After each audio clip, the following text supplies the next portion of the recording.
그래서 21절. 창세기 50장 15절에서 21절을 이게 곱하기 3이라고 적혀있는데 3번 다 읽어야 되는 겁니다. 잘 몰라가지고. 예, 같이 보겠습니다. 한 절씩 교독하겠습니다. 제가 먼저 읽을게요.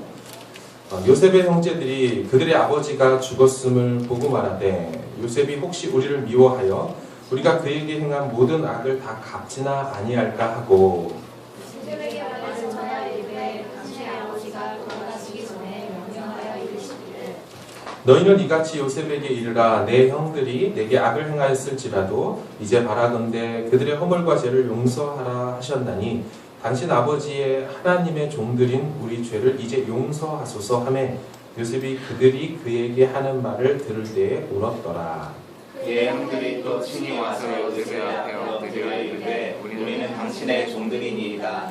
요셉이 그들에게 이르되 두려워하지 마소서 내가 하나님을 대신하리이까 당신들은 나를 헤아려 했으나 하나님이 그것을 손으로 바꾸사 오늘과 같이 많은 백성의 생명을 구원하게 하시려 하셨나니. 같이 읽겠습니다.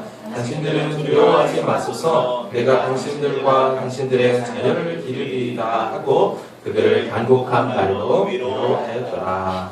아멘. 카샤브의 하나님이라는 제목으로 같이 말씀을 나누도록 하겠습니다. 창세기는 아시는 것처럼 몇 장으로 되어 있어요? 50장으로 손을 보였네요. 50장으로 되어 있습니다. 아담부터 가인과 아벨, 또 노아, 아브라함, 또 아들 이삭, 야곱, 요셉까지 이제 굵직굵직한 이제 인물들이 등장하는 게 이제 창세기입니다. 아담은 아담대로 창세기에서 중요했죠. 최초의 인류였고 어떻게 죄가 이 땅에 들어오게 되는지를 보여줬던 중요한 인물입니다. 이 아담 이야기는 창세기에 5장에 걸쳐서 약 5장에 걸쳐 나와요. 그 다음에 등장하는 가인과 아벨 이야기 채 한 장도 다루지를 않습니다. 노아 방주, 홍수 심판 요거 5장쯤 나옵니다. 믿음의 조상 또 그리고 이스라엘의 민족의 조상인 아브라함 스토리는 창세기 12장부터 25장까지 무려 14장 정도 다루고 있습니다. 그 아들 이삭은요 절반 정도예요. 7장 정도 다룹니다. 야곱은 조금 더 많이 나와서요 11장, 11장이나 12장 정도의 분량을 갖고 있어요. 자, 그렇다면 오늘 주인공처럼 등장하는 이 요셉 스토리는 얼마나 될까요? 아브라함과 똑같이 14장을 다루고 있습니다. 뿐만 아니라 또 구조적으로도 상당히 비슷합니다.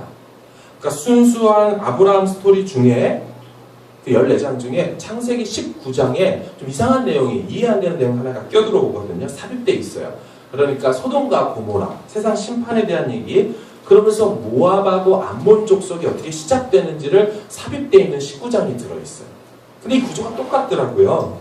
그 요셉의 스토리 14장 중에도 창세기 38장에 보면 유다와 다말 스토리, 그래서 베레스와 세라가 어떻게 태어났는지에 대한 것이 똑같이 삽입되어 있는 좀 맥이 끊어지는 것 같은 이와 같이 구조까지 비슷하고 분량마저 비슷한 게 아브라함 스토리와 요셉의 이야기라는 것입니다.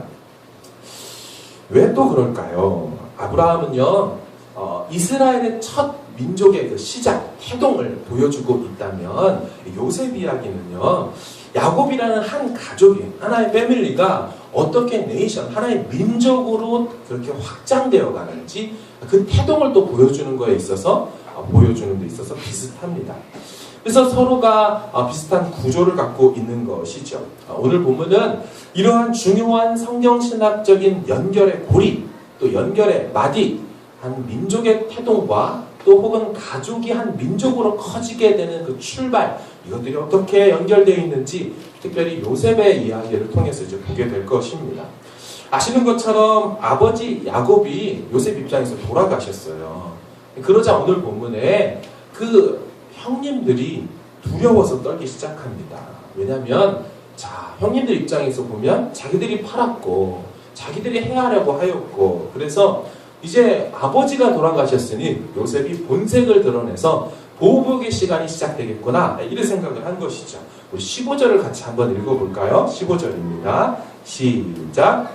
내 형제들이 그들의 아버지가 죽었음을 보고 말하되 요셉이 혹시 우리를 미워하여 우리가 그에게 행한 모든 악을 다 갚지나 아니할까 하고. 아멘. 그래서 형들이 얘기를 한 거예요. 뭐라고 말하냐면 우리를 미워하여. 미워하다라는 이 말이 히브리어로 사탐입니다. 사탐. 적대감을 갖다 혹은 원한을 품다. 얘는 동사예요. 이 동사의 명사형이 뭐냐면 사탄입니다. 적대자, 원수. 그러니까 그런 어감으로 그렇게 생각하는 겁니다. 야, 요셉이 우리를 그렇게 원한 삼고 적대감을 갖고 그렇게 하지 않을 거냐라고 얘기하는 거죠. 그러니까 형님들 입장에서는 요셉이 지금 갖고 있을 만한 감정은 단순한 미워함이 아니라 적대감으로 가득할 거라고 두려워 떨고 있는 거죠. 게다가 이들이 말할 때 우리가 그에게 행한 모든 악을 다 갚지나 아니할까, 다 갚지나 아니할까 이 표현을 쓰고 있는데 이 다 갚다라는 히브리어 구문이 히브리 문법 중에 가장 강한 강조형 구문을 쓰고 있습니다. 그러니까 같은 강조 구문이 어떤 때 쓰이냐면 너희가 선악과를 먹는 날에는 어떻게 한다 그래요? 그렇죠. 반드시 죽으리라. surely라고 해요. 반드시 정령 죽으리라는 그 최고의 강조, 부정 강조형을 가지고 와서 그 모든 악을 다 갚아버릴 거다, 다 쏟아버릴 거다라는 그 무게감으로 쓰는 게 이 구문이라는 것이죠. 이들은 이 구문을 사용하면서 자신들의 미래를 내다보는 거예요. 우리 완전히 죽었다. 피비린내 나는 보복이 이제 이루어질 타임이다. 얼마나 이들이 두려웠냐면요. 잘 보시면 15절의 이 고백 뒤에 행해지는 16, 17절은 자기들끼리 얘기하고 이 16, 17절은요. 그들이 직접 요셉에게 가서 한 말이 아니더라고요. 그러니까 아버지가 돌아가신 다음에 야 요셉이 이제 우리한테 원한을 갚을 거야. 우린 죽었어. 해놓고 자기들이 가가지고 용서를 구하는 게 아니고요. 성경을 잘 보시면 사람을 보냅니다. 사람. 자기들이 두려워서 못 가요. 16절 봐보세요. 요셉에게 말을 전하여 이르되. 야 아버지가 살아계실 때 뭐라 그랬어? 우리 잘 돌봐주고 우리 용서해주라 그랬잖아. 이러면서 하는 그 말을 차마 자기들은 못 가고 어떻게 해요? 사람을 보내서 1차로 이렇게 얘기를 한다는 거예요. 게다가 또 잘 보시면 이들은 요셉에게 말을 전하면서도요. 자신들의 아버지를 감히 자기들의 아버지가 이렇게 말했다라고 말도 못해요. 16절 보세요. 요셉에게 말을 전하여 이르되 당신의 아버지가 돌아가시기 전에 명령하여 이르기를. 감히 요셉의 아버지를 자신들의 아버지라고 공유하지도 못합니다. 그 아버지는 당신의 아버지입니다. 우리는 감히 그분을 아버지라도 못 부를 거예요. 이렇게 겸손해졌어요. 17절 중반에 보면 이렇게 말해. 이제 바라건대 그들의 허물과 죄를 용서하라 하셨나니 당신의 아버지의 하나님의 종들인 우리 죄를 용서해 주십시오. 여러분 결국 이렇게 두려워하고 아버지를 아버지라 부르지도 못하고 떨고 있는 그들의 이야기를 전해 들은 요셉이 어떻게 하냐면 17절 하반절에 웁니다. 그들이 그에게 하는 말을 들을 때 울었더라. 요셉이 울었다는 말을 듣자 요셉의 마음이 움직인 걸 듣자 비로소 그들이 이제 용기를 내기 시작해요. 그때서야 직접 찾아오게 된 거죠. 18절 보세요. 그의 형들이 친히 와서 비로소 그때나 친히 와서 요셉의 앞에 엎드려 이르되 우린 당신의 종들입니다. 여러분 용기 내서 겨우 했던 말이 뭐냐면 엎드려가지고 우리 당신의 종입니다. 그들의 두려움과 그들의 그 상황을 알 수 있는 거죠. 얼마나 애들이 두려웠는지는 요셉도 알았던 것 같아요. 요셉의 말 속에도 이런 표현이 있네요. 19절 보십시오. 요셉이 그들에게 이르되 두려워하지 마십시오. 요셉이 알고 있다는 얘기예요. 21절 당신들은 두려워하지 마십시오. 그러니까 요셉은 알고 있고 또 알고 있는 겁니다.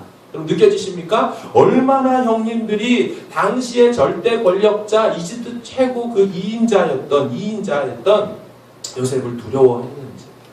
반대로 말해볼까요? 그들이 했던 악행이 얼마나 센 것이었으면 이들이 지금도 두려워 떨고 있을까? 얼마나 강력한 것인지 그들도 부인할 수 없도록 죽게 되었다라고 할 정도로. 여러분 사람들은 요셉에 대해서 이렇게 말을 해요. 요셉, 그는 꿈의 사람입니다. 요셉, 그는 위선의 사람이었습니다. 그런데 솔직히 생각을 해보면 요셉은 꿈의 사람도 아니요 비전을 가질 수도 있었던 사람이 아니었습니다. 오히려 그의 어린 시절을 조금만 생각해보면 꿈을 꿀 수 없었던 사람, 비전과는 전혀 상관없었던 사람이었죠. 아시는 것처럼 10대 때 형님들에 의해서 살해 위협을 당하잖아요. 형님들에게 도시락 배달 갔던 요셉을 보며 그들이 뭐라고 합니까? 저 꿈꾸는 자가 온다. 자, 이제 죽여서 구덩이에 던져넣자. 죽인 다음에 시체를 유기까지 하자라고 그들이 그런 계획을 세웠어요. 그런데 가까스로 살아난 요셉 어떻게 됩니까? 형님들에 의해 노예로 팔리죠. 이걸 죄명 따지면 근친에 의한 인신매매, 근친에 의한 살인 미수, 이 정도로 볼 수 있는 아주 심각한 형량이죠. 두 번째 어떤 일을 겪어요? 아시는 것처럼 보디발 아내에게는 강간미수범이 되었어요. 그래서 감옥에 던져집니다. 구덩이에 던져지고 내려가고 또한 지하 감옥에까지 또 내려가는 정말 인생을 나락으로 떨어지는 그런 삶을 살았죠. 그리고 기껏 그 감옥 속에서 술 맡은 관원장의 꿈을 해석해줘 봤자 어떤 일이 일어나요? 아무 일도 안 일어나요. 아무런 보상이 없습니다. 내려가는 인생 또 내려가는 인생, 응답과 보상이 없었던 인생, 이게 바로 요셉의 인생이었습니다. 다시 질문 드립니다. 정말 요셉이 우리가 기억하는 꿈의 사람, 비전의 사람 요셉이 맞습니까? 아닌 것 같아요. 그는 상처의 사람 요셉이죠. 원한과 분노의 사람 요셉이죠. 악에 바친 사람 요셉일 거라고요. 인생을 비관하고 저주할 사람 요셉이 훨씬 더 그에게 맞는, 어울리는 문구라는 것입니다. 따라서 이토록 좋은 복수의 기회가 찾아온 이때의 요셉. 저들이 자기 발로 찾아왔잖아요. 목을 내놓고 엎드렸잖아요. 자기들을 종으로 받아달라고. 그 종이란 얘기는 물건으로 받아달라고. 그럼 이제 내릴 명령 하나, 칼로 쳐라. 이것이면 끝날 그 요셉의 타이밍에 웬일이죠? 요셉은 우는 사람으로 등장하게 됩니다. 17절 하반절에 요셉이 그들에게 하는 말을 들을 때 울었더라.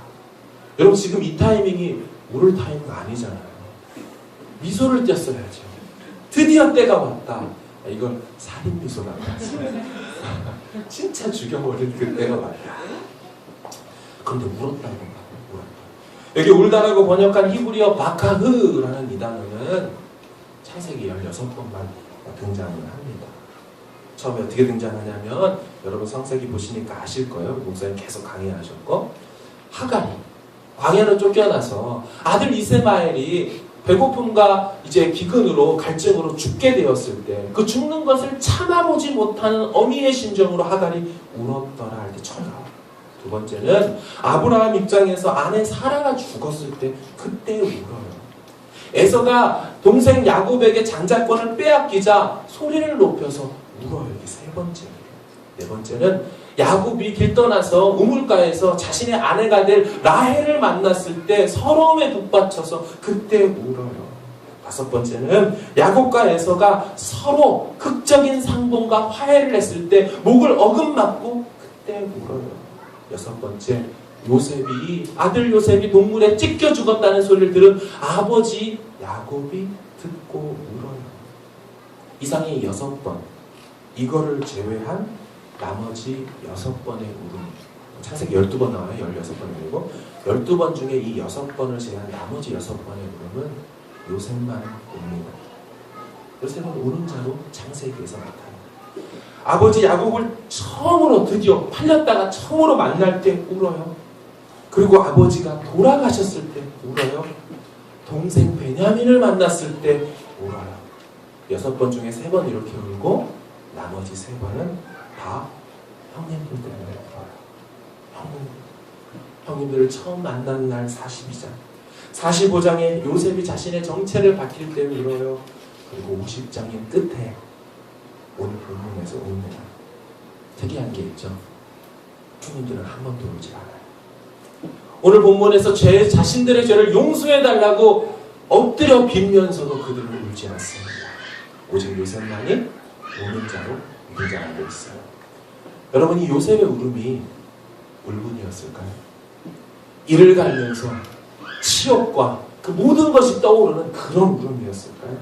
만약 그런 울음이었다면 창세기 50장은 살인과 보복의 장으로 끝나게 됐을 거예요. 하지만 요셉의 대답과 답변을 좀 보십시오. 우리 같이 19절, 20절 같이 한번 읽어볼까요? 50장 19, 20절 시작. 요셉이 그들에게 이르되 두려워하지 마소서 내가 하나님을 대신하리이까 당신들은 나를 해하려 하였으나 하나님은 그것을 선으로 바꾸사 오늘과 같이 많은 백성의 생명을 구원하게 하시려 하셨으니. 아멘. 무슨 말입니까? 요셉은 나는 하나님이 아닙니다. 나는 재판하고 심판하고 보복할 주체도 아닙니다. 라고 자신을 인정해요. 그리고 이 모든 일들이 하나님의 계획 속에서 되었다라고 고백합니다. 나아가 21절을 보시면 이렇게 말을 해요. 당신들은 두려워하지 마소서. 내가 당신들과 당신들의 자녀를 오히려 기를 겁니다. 하고 그들을 간곡한 말로 위로하였다. 여러분 이상하지 않습니까? 지금 위로를 받아야 될 사람이 누구예요? 오히려 상처를 받았던 요셉이 위로를 받아야 하는데 그는 위로자로 등장하고 있어요. 또한 그는 두려워하지 마소서라고 말할 것이 아니라 인간적인 생각으로 보면 진짜 두려움이 내가 뭔지 보여줄게 라고 해야 되잖아요. 받아라 내 칼을 해야 되잖아요. 또한 당신들과 당신들의 자녀를 기르리다가 아닌 조선시대처럼 말한다면 당신들과 당신들의 자녀 3족을 멸하리이다. 이게 훨씬 더 어울릴 만한 그런 맥락에서 요새는 다른 말을 하고 있어요. 강박해지고 굳고 완고한 마음으로 칼부림 명령을 내릴 것 같은데 본인만 3번 울고 위로하고 심지어 간곡한 말로 위로했더라고요. 여기서 간곡한 말로라는 이 말은 직역하면요 마음에 대고 말하다라는 뜻을 갖고 있어요. 마음에 대고 말하다. 저 강팍한 저들의 마음에 대고 오히려 요셉이 위로하며 말하더라는 것입니다. 여러분 원래 그럼 요셉이 이런 사람이었나요? 우리가 아는 창세기 17장에 처음 등장하는 요셉이 이런 위로와 권면과 품고 용서하는 그런 사람이었나요? 아니에요. 우리가 다 아시는 것처럼 요셉은 그가 그들의 잘못을 아버지에게 말하였다. 불의를 보고 눈에 걸리는 게 보이고 잘못된 게 보인다면 자신의 기준에 바로 최고 권위자한테 말해서 아버지로 하여금 보복을 내리고 심판을 내리기를 바랬던 미숙한 사람이었어요. 그는 그렇게 아버지에게 말해야만 직성이 풀리는 사람이었잖아요. 게다가 곡식단이 절하는 꿈을 꿨어요. 요셉이 어린 시절에. 그때 형님들에게 말하는 장면 좀 보세요. 여러분 이게 한글 번역에는 잘 안 보이는데요. 어떻게 말하면 명령형입니다. 형님들 내 꿈을 들으라 이렇게 말하고 있어요. 이게 청유형도 아니에요. 혹은 들어보실래요라는 질문형도 아니에요. 정확한 명령형이에요. 얘 정말 이렇게 뭐가 없잖아요. 싸가지가 없잖아요. 그렇게 형님들. 이 때문에 형님들이요 그를 다 미워해요. 뻔히 알아요. 아버지도 알고 있었고요. 근데 두 번째 꿈에 대해서도 뭐라 그래요? 해와 달과 별이 다 내게 절합니다. 그를 사랑하는 아버지조차도 더 이상 못 봤죠. 그래서 꾸짖지 않습니까? 아버지가 그를 꾸짖고 그에게 이르되 네가 꾼 꿈이 무엇이냐? 아버지도 참아볼 수 없어. 채색 옷을 입혔던 그 아버지도 참아볼 수 없었다. 그러니까 요셉은요 불의한 거 보면 못 참고 상대방 마음 고려할 줄 모르고 배려도 없고 그런 사람이었어요. 그런 요셉이 10대 사춘기에 겪어야 했던 끔찍한 일들까지 더해져서 생각해 본다면 50장에 보여지고 있는 요셉의 이 반응은 그냥 놀라울 따름인 것이죠. 어떻게 가능했을까요? 요셉은 사람이 아니던가요? 요셉의 마음은 뭐 다른 마음입니까? 여기서 요셉이 고백하는 하나님에 집중할 필요가 있습니다. 20절에 뭐라고 합니까? 당신들은 나를 해하려 하였으나 하나님은 그것을 선으로 바꾸사. 이것을 직역을 해보면 이런 뜻이에요. 당신들은 나에게 악을 계획하였으나 당신들은 나에게 악을 계획하였으나 하나님은 그것을 그 악을 선으로 계획하셨습니다. 여기 중요한 신학적 동사 하나가 나옵니다. 그것은 선으로 바꾸사라고 번역한 히브리어 카샤브입니다. 이 히브리어 카샤브는 어떻게 쓰이냐면 직역하면 고안하다, 의도하다, 계획하다라는 뜻을 가져요. 원래 의미로는 영어로는요 weave라고 해요. weave. 직조하다, 직조하다. 이 단어는 헝클어지고 뒤섞여서 도저히 풀 수 없을 것 같은 털 뭉치, 그 실타래, 이것을 옷을 짜는 사람이 한 가닥씩 풀어서 엮어서 다시 하나의 옷, 하나의 작품을 만들 때 쓰는 직조하다라는 뜻을 갖고 있다는 거예요. 그러니까 이런 거죠. 형님들은 요셉을 이렇게 계획했어요. 형님들은 요셉의 인생을 이렇게 망쳐놓고 싶었어요. 악을 행하자고 그렇게 고안하고 계획했죠. 저거 죽여서 구덩이에 넣어. 아니야. 그런 계획 말고 차라리 죽이지 말고 팔아. 그리고 아버지에겐 죽은 걸로 하자. 채색 옷을 벗기고 짐승의 피까지 묻혀가지고 아빠한테 주면 완벽 범죄 아니야? 이제 꿈꾸는 자 요셉은 없어. 죽어버렸으니까. 이렇게 악하게 인생을 망쳐놓았는데요. 하나님은 그것을 다시 하나 한 가닥 다시 풀으셔서 당신의 선한 목적을 위해 새롭게 그 인생을 직조하여 고안하여 의도하고 계획하여 총리로 만드셨죠. 여러분, 만약에 우리가 이런 생각을 해봤거든요. 내가 요 창세기의 하나님인 거예요. 그리고 창세기 37장의 상황 속에 있는 제 하나님이에요. 다 할 수 있어요. 자, 그럼 제가 하나님이라는 입장에서 17살 된 이 요셉이, 철부지 요셉이 있어요. 근데 저는 목적을 알죠. 어떻게 해요? 나중에 얘 총리 만들어서 7년 흉년 지나고 7년 다시 흉년이 오는 2년 차에 아버지도 살리고 가족도 살리고 이집트도 살리고 이집트 변방나라도 다 살리는 그런 구원의 계획을 제가 갖고 있는 하나님이에요. 자, 그럼 제가 어떻게 이것을 해낼 수 있겠습니까? 요셉에게 채색 옷을 입힌 다음에 공부 열심히 시키면, 그래서 이집트로 유학 보내면 이집트 총리가 됩니까? 아니면 아버지 장막에서 붙들고서 철야기도 많이 시키고 기도 많이 하게 하면 얘가 이집트 총리가 되고 이 일을 이루킵니까? 아니요. 하나님의 방법과 계획은 그게 아니었어요.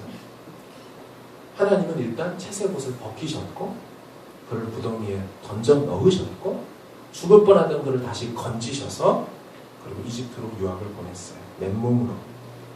여러분, 이걸 야곱이 돈을, 아버지 입장에서 돈을 많이 벌면 할 수 있을까요? 아버지 야곱 밑에 계속 있었다면 형님들처럼 양치기 잘하는 사람은 됐을 거예요.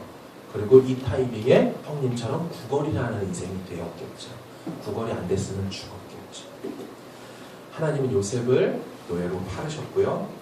요셉을 노예 시장 밑바닥에서부터 훈련시키셨어요. 생각해보면 나중에 요셉이 결국 총리가 돼요. 그 나라의 경제를 다 담당하는 총리가 돼요.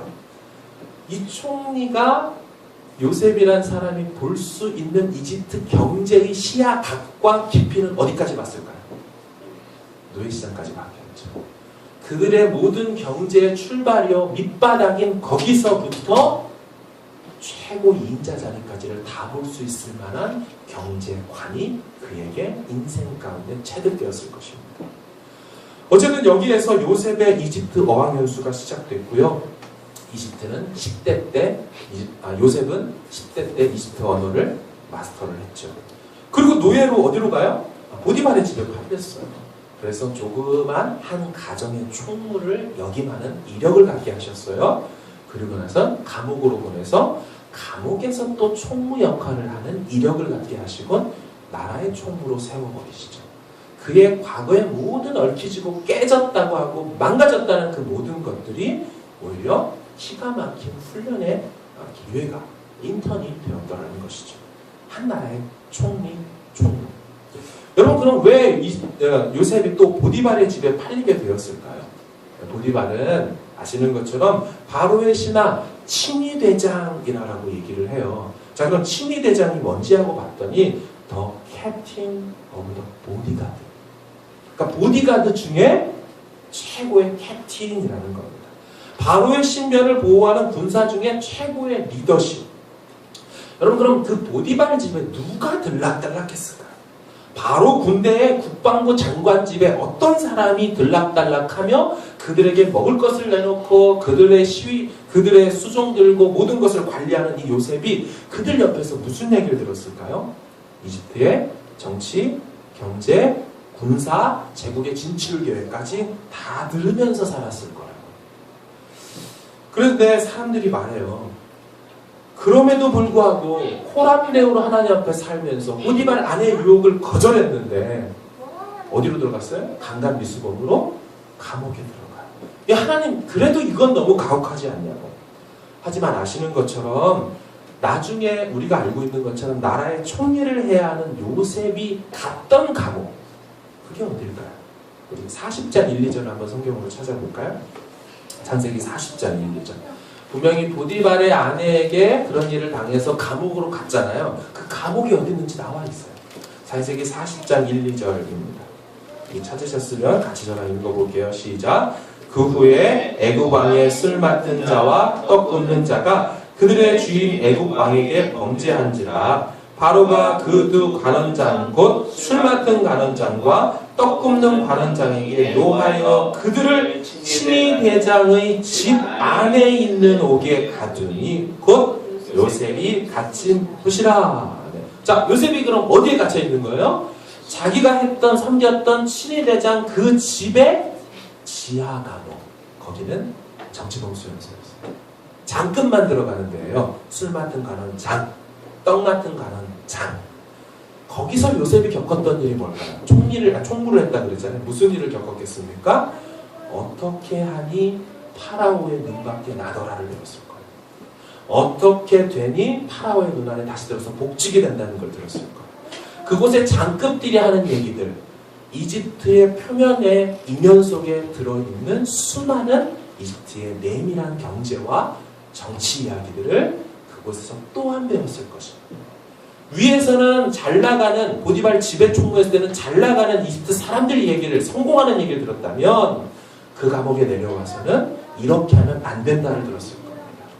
그러면서 자기도 모르게 총리로서 준비되어져가는 그 어느 날 자신이 꿈을 해석해줬지만 그 꿈을 까맣게 만 2년 동안 잃어버렸던 그 술 맡은 관원장이, 즉 공부하는 MBA 2년이 끝난 다음 하나님이 불러 오르셔서 하나님의 음성을 또 하나님의 일들을 감당하게 되는 것이죠. 여러분, 이 모든 계획이 아버지가 이집트의 카이로 대학으로 유학을 보내고 정치 경제를 공부하게 하면 저절로 그렇게 총리가 되던입니까? 그렇지 않다는 거죠. 말씀을 정리합니다. 요셉의 형님들은 분명히 요셉에게 악을 행했어요. 그건 사실입니다. 그러나 카샤브의 하나님, 직조하시고 의도하시고 계획하시는 하나님은 이들의 모든 이 악한 계획을 당신의 선으로 바꿔내셨어요. 그 악조차도 하나님의 선과 하나님의 계획으로 바꾸셨죠. 네, 바울이 이미 얘기했습니다. 우리가 알거니와 하나님을 사랑하는 그 뜻대로 부르심을 입은 자들에게는 모든 것이 뭐라 그래요? 합력하여 선을 이루는. 합력하다라는 이 단어도 두 단어를 합친 거예요. 쉼이라는 함께와 에네르게오 일하다라는 이 두 단어. 함께 일하게 하시는. 이것들을 해서 만들어내시고 이걸 합력. 나중에 영어로 이걸 시너지라고 불렀죠. 쉼에네르. 이거는 시너지. 하나님 안에서는 모든 것들이 하나님의 뜻대로 다시 바꾸어질 수 있다는 것이죠. 이러한 카샤브의 하나님을 신학적으로는 우리가 섭리하시는 하나님, 하나님의 섭리라고 부르는 것이죠. 영어로 프로비던스라는 이 섭리라는 이 단어도 미리 보여주시다, 미리 공급하시다, 프로비던스 이 두 개가 합쳐져서 미리와 비디오 이게 합쳐져서 미리 보여주시는 것으로 이런 단어가 만들어지죠. 말씀을 정리하면서 요셉의 가슴 속에 있었던 하나님은 카샤브의 하나님이었어요. 섭리하시는 하나님, 얼마든지 모든 상황을 바꿔내실 수 있는 하나님, 오히려 아무것도 아니고 쓸모없다라고 아예 없었으면 좋겠다는 내 인생의 하나하나의 그 퍼즐조차도 하나님의 놀라운 작품 안에 하나의 곳을 담당하게 만들으셔서 오히려 어두워진 그 인생의 색깔을 통하여 하나님의 밝음을 드러내게 하고 하나님의 능력이 되게 하시는 도구로 삼으실 수 있는 분이 바로 카샤브의 섭리하시는 하나님. 요셉이 고백하죠. 당신들은 나를 해하려 의도하고 계획하고 카샤브했지만 하나님은 그것을 선으로 바꿔서 오늘날 당신들과 나를 이 이집트와 이 변방들을 구원하는 도구로 삼으셨다. 그래서 이집트의 그 왕이 샤브낫 바네아, 바로 하나님이 어떤 분인지를 샤브낫, 세상의 구주로 하나님이 이렇게 일하셨다라고 고백하게 만들었던 그 일들을 하게 하셨다라고 요셉이 고백하는 것입니다. 도전을 하고 권면을 하면서 마칩니다. 하나님 앞에서 우리가 할 일은 요셉이 단 한 번도 그의 인생 가운데 내 꿈과 비전은 총리회라고 말할 수도 없었고 말하지도 않았잖아요. 그의 관심은 자세였어요. 코란데 어떤 상황에서도 하나님 앞에서만 올바르면 된다는 게 그거였죠. 그래서 보디발의 아내가 동침하자 할 때 어찌 하나님 앞에 이 큰 악을 행하여 득죄합니까? 라고 자세히 신경 썼던 그 요셉. 자세에 관심을 갖자 주님이 자리는 만들어 주셔요. 제 인생의 모토이기도 하고 같이 나누고 싶은 것. 하나님 앞에서의 자세에 관심을 갖고 내가 하나님 앞에 올곧게 살아가는지에 대해서 고민하기 시작하고 좌우나 우로나 치우칠 수는 있지만 그 방향성을, 그 균형성을 잃지 않는다면 자리는 하나님께서 만드실 거고 하나님께서 일하여 주실 것을 믿습니다. 이 은혜가 어찌 보면 큰 주변에 있는 좋은 교회, 더 좋은 환경에서 신앙생활하는 그들과 좀 다르게 우리가 있을 수는 있지만 상관없죠. 똑같이 이곳에 같은 밀도로 임재하시는 그 하나님의 영광, 성령의 역사, 그것을 똑같이 바라보면서 하나님 앞에 묵직하게 있을 때 주께서 이 기쁨의 교회를 통한 샘솟듯 당신의 기쁨으로 채우시고 또한 우리에게도 그 기쁨이 얼마나 놀라우신지를, 하나님이 갖고 계신 그 기쁨이 얼마나 크고 위대하고 풍요로우신지를 우리에게도 이 땅을 살면서 맛보게 하시는 그런 은혜가 있게 되기를 간절히 주의 이름으로 축원합니다. 네, 같이 한번 찬양하고 기도했으면 좋겠습니다. 나의 기도하는 것보다 라는 찬양인데요. 우리 가사를 생각하면서 같이 찬양하도록 하겠습니다. 우리의